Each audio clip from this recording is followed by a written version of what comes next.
Yo guys, it's Cookie King. Welcome back to another video. Guys, so in today's video, what we're gonna be doing is actually the Kai Cenat method.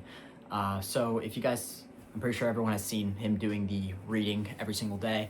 And while a lot of people are making fun of him, even I did make a TikTok kind of jabbing him, I do think the whole idea is actually really smart. To improve your speech, because I also have an issue where I sometimes can't articulate myself, or I find myself kind of stumbling over words, or I say like a lot. So I also wanted to try it too. It's just from the clips I see of Kai Cenat, it does kind of sound like he's just yapping. He's not really actually like retaining the information. So I want to try it too, but I also want to like read it and maybe like go over what I'm reading, say what I think so far, and also search up a term if I don't know it. So yeah, I just want to try it out just for fun. We'll see how it goes. If it goes good, we'll do more videos, and let me know if you guys want more. So so I have a couple of books. I have these two, but I think I'm gonna read this one right here. This one's called It's Not Always Depression. I got this a couple years ago when I was going through a lot, and I never actually read it. I don't really read books actually. So yeah, I mean, we are gonna do the thing of reading it out loud, and I'll be trying my best to like retain it. And if I like see something interesting, I'll kind of talk about it real quick. So we'll do 15 minutes. So yeah, let's go ahead and wait here. So I gotta set the timer for 15 minutes.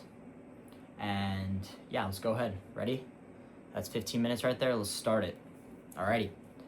So It's Not Always Depression. A new theory of listening to your body, discovering core emotions, and reconnecting with your authentic self. So, yeah. For John, whose love, wisdom, and support made this book possible. For my mother, whose unconditional love and kindness made me who I am. That's nice, actually. I like that. So, this is the foreword right here. I think this is like, before the book actually starts. By Diana Fosha. Let's see what she cooked up. As a developer of AEDP, Accelerated Experiential Dynamic Psychotherapy, a healing-oriented transformational model of therapy. So I've never heard of that. It's a certain type of therapy. I've never heard of that one before. I picked up the manuscript of It's Not Always Depression by Hilary Jacobs Hendel with a mixture of excitement and trepidation. Trepidation. Wow, there are a lot of words. What does trepidation mean? Trepidation means a feeling of fear or agitation about something that may happen. Do you want Superstition? to give I'm not sure. Yeah, okay, trepidation makes sense. So if you're about to do something, you might feel trepidation, a fear. Well, I mean, I guess it is kind of like superstition, right? I mean, I don't know. Maybe I need to look more into that. Anyways, let's not focus too much. I don't want to get too off track. On one hand, excitement. Here was a potential for my work to take a quantum leap in its ability to help people change, not only, as has happened to date, by affecting how therapists practice, and thus, wait, that did not make sense, hold on. Here was the potential for my work to take a quantum leap in its ability to help people change, not only, as has happened to date, by affecting how therapists practice, and thus having an impact on the clients they see. But now, here, with this book, by going directly to the people and sharing some trade secrets, by making the ideas of AEDP more accessible, this book has the potential to benefit many more people, both those in therapy, with all different kinds of therapists, and those not in therapy at all. The prospect was exhilarating. So I don't know if you guys know, I used to be in, I was doing therapy for a while, on and off. I had the same therapist, but I haven't done it in a few years. I don't know if I'll ever go back to it, but anyways. At the same time, I felt trepidation. Oh, okay, so she said it again. And it's interesting, they like make the word italic. Maybe there's like a glossary or something. Here was my life's work to date in a self-help book. Would it do AEDP justice, or would the essence of AEDP somehow get watered down? Would the complex ideas of AEDP be turned into superficial fortune cookie wisdom that would trivialize the years of work spent in developing a rigorous, healing-oriented transformational therapy? And if that weren't enough cause for anxiety, Hillary was a colleague I felt connected to. Would I find myself in the awkward position of not liking what she wrote? Or with people, this book is really confusing, guys. I'm not gonna lie.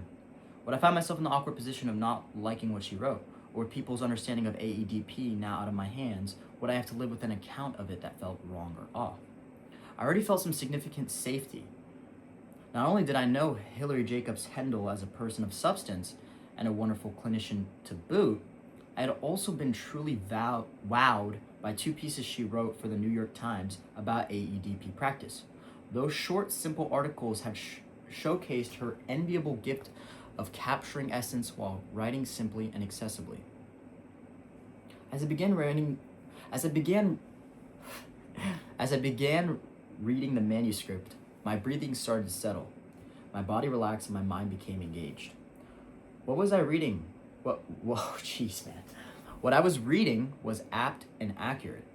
I breathed a sigh of relief. It was going to be okay. As I kept reading chapter after chapter, story after story, I felt moved. AEDP had a life of its own, separate from me. I had already experienced that with the contributions of my colleagues, faculty members of the AEDP Institute, who have extended the scope of AEDP through their work. However, here was a member of the next generation, someone trained by my colleagues, who had made the work her own and was now transmitting it not only to her clients, but through this book, to the public at large. I felt a lump in my throat and an uplifted feeling in my chest. The intergenerational transmission was on. You might have noticed the italicized words. What I brought up. You might have noticed the italicized words in the preceding paragraphs. They are all words describing either emotional feelings or bodily sensations associated with emotions. Interesting. Emotion and bodily sensations often reveal us to ourselves. They contain biological wisdom and communicate what's important to us and to those around us. In the pages ahead, as you get familiar with Hillary Jacobs Hendel's book, you will learn to treasure the richness of emotions and what powerful guides they can be, pointing us toward what we need to do to heal old wounds and feel more effective and happy in our lives. Hillary does a wonderful job of teaching about emotions and the defenses behind which they hide. In her cases, she documents the toll that not being in touch with her adaptive emotions take on us, and the benefits and advantages that well-processed emotions offer us. Those italicized words were crucial entry points into different aspects of my experience, all relevant to the task at hand. So something I'm really interested about right now while reading this is what is the approach that they're going to take. So they're saying it's not always depression. I'm assuming they are going to say maybe you're not in tune with your emotions, maybe you don't understand your emotions.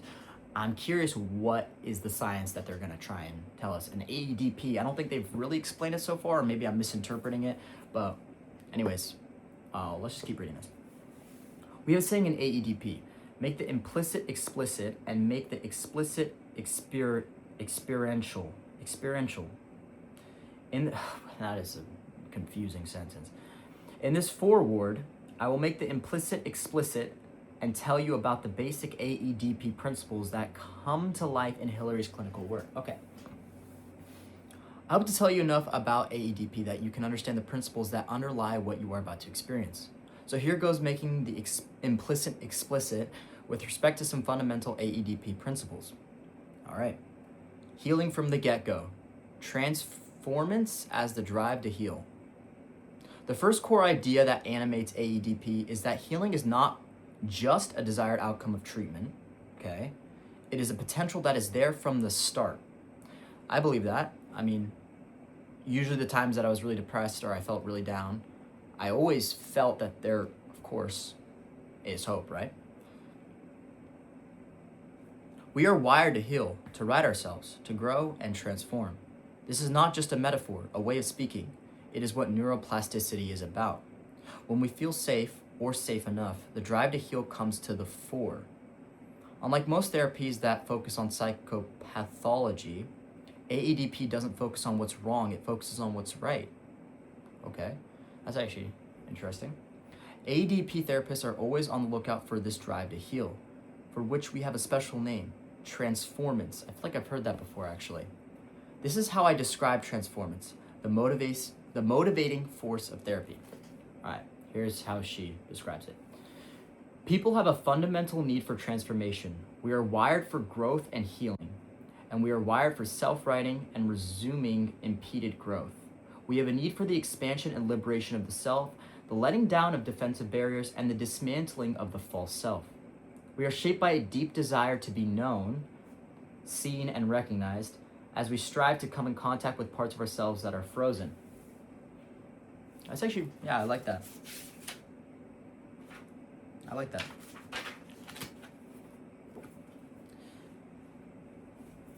What's beautiful as well as convenient is that the phenomena of healing are invariably accompanied by vitality and energy, which have clear somatic effective markers. Somatic. Not sure if I've heard of that one. Somatic. Not somatic, but somatic. Somatic definition. Relating to the body, especially as distinct from the mind. Okay. Okay, I like that. These markers help us track, and they help us see the manifestations of transformance and the strivings towards healing and well-being. And when we recognize those strivings in people, they feel seen. Transformance and its positive somatic effective markers of energy and vitality are a direct translation of positive neuroplasticity in therapeutic action. It is what allows rewiring to take place. Wait, let me read that one more time. Transformance and its positive somatic effective markers of energy and vitality are a direct translation of positive neuroplasticity in therapeutic action. It is what it, okay. Privileging the positive, the adaptive, and that which feels right and true. While we are on the lookout for evidence of healing even amid despair and fear, we are also carefully attending to and working with what is positive, what is adaptive, and that which feels right and true. Positive in AEDP has a very special meaning. It certainly includes positive emotions like joy and gratitude and happiness. However, and I cannot emphasize this enough, the way we define positive in an AEDP encompasses those as well as anything that feels right and true to the individual. Now that's interesting. That is interesting. This is crucial to grasp, for we are often afraid of feeling our emotions because we don't want to feel pain. As you will read in the pages that follow, when we finally get past the protective barriers we built when we were children, and hold on, sorry, let's redo that. As you will read in the pages that follow, when we finally get past the protective barriers we built when we were children and we actually feel our genuine emotions, even when those emotions are grief or anger, we certainly feel relief. And this is actually something really interesting because sometimes this relates to like past trauma you might have had when you were younger. And trauma is a very loose word, obviously, what it means. I was talking with Androgenic and Nocturnal Ken about this on stream. There could be trauma you had, whether it's you just felt really depressed, and you sometimes need to actually feel that or remember what it was like to feel the relief. So you might have to feel kind of depressed again thinking about it. But if you never actually address it, you're never going to feel the relief. And that's kind of a feeling that I've certainly felt. But we don't feel only relief. We feel something that we and our bodies have needed to feel for a long time. Similar to breathing a sigh of relief when a crooked picture is righted, good analogy. When we finally feel the emotions that are true to our situation, it feels right. And we feel good. And they italicize that. We have another 2 minutes. I low-key do want to read this a little bit more. So if you don't know, it's been separating each one like that. We're going to probably read Undoing Aloneness. So we'll read that, and then I think we'll be done. But this has actually the first 2 pages were really hard to read. I'm not even going to lie, but after that, it got really easy. Undoing aloneness. Aloneness, unwilled and unwanted aloneness in the face of overwhelming emotions, is at the epicenter of AEDP's understanding of how emotional suffering and subsequent let's restart the sentence, because when I read it properly, I'm able to understand it better. It's a long sentence. Aloneness, unwilled and unwanted aloneness in the face of overwhelming emotions is at the epicenter of AEDP's understanding of how emotional suffering and subsequent emotional difficulties develop. The implications of this understanding are clear. Being with, i.e., being with a trusted other with whom we feel safe and known, is fundamental to healing and to not being alone to process our emotions in a healthy way. When we do not feel alone, when we feel accompanied, our nervous systems get upgraded. With help, we become better able to both feel and deal. Thus, a primary aim of the AEDP therapist is to undo the client's aloneness and be with the client on their healing journey. So basically saying that in order to start the journey, or a big part of the journey, is to not be alone, because in order to deal and feel the emotions, you're gonna need someone, which is kind of interesting actually. And I think that can explain why sometimes you feel, or I feel specifically, I'll sometimes feel, down, and I think, oh, if I had someone in my life, like specifically like a girl, if I had a girlfriend or something, maybe that could undo the pain, or that could help me lift up. So that kind of makes sense. As a result of what we know about attachment theory and about how the autonomic nervous system works, most experiential therapists seek to activate the social engagement system and establish safety and connection. Going further and taking a page from attachment research documenting.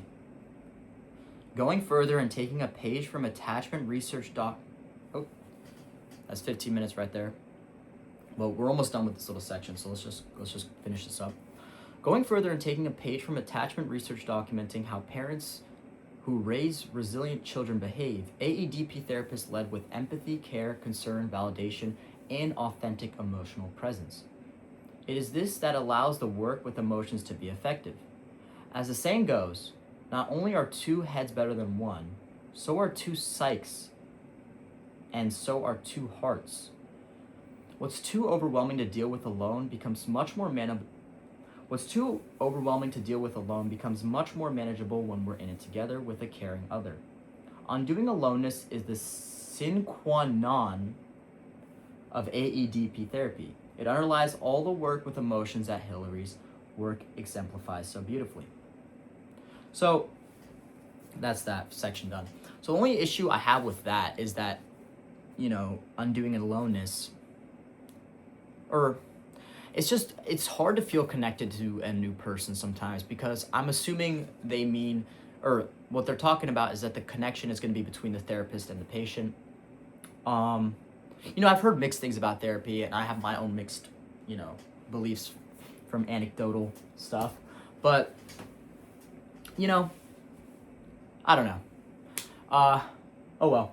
I think this is really good though. I like this book so far, and I'm actually excited to read it. We haven't even gotten past the foreword, but I'm really interested in it. I actually low-key want to keep reading it. And let's see, how long is this next one? Oh, this one's really short. Because we just read the Undoing Aloneness. This one's only this long. Let's just do this one. This is the importance of positive interactions. Attachment theory teaches us that positive interactions between caregivers and those they nurture, interactions characterized by care, emotional engagement, contact, connection, help, and positive emotions, are the stuff of optimal brain development in childhood. They support the brain chemistry that in turn supports the positive neuroplasticity that operates in all of us throughout the life cycle. Long gone, mostly, are the days of the blank slate shrink. The stance of AEDP therapists is characterized by connection, emotional engagement, and authenticity. AEDP therapists express genuine feelings of care and concern, and a desire to help. Nice. So, yeah. Interesting. Okay. Well. Oh wait. Did I finish it? Oh yeah, we did. Okay. So I would keep reading, but I don't want to make this video too long. So all good. But we're on XII of the foreword. So pretty interesting, guys. Yeah, let me know if you guys want a part 2, if you guys actually listened. But yeah. And if you guys did listen, comment the word broccoli. How about that? All right. Peace out.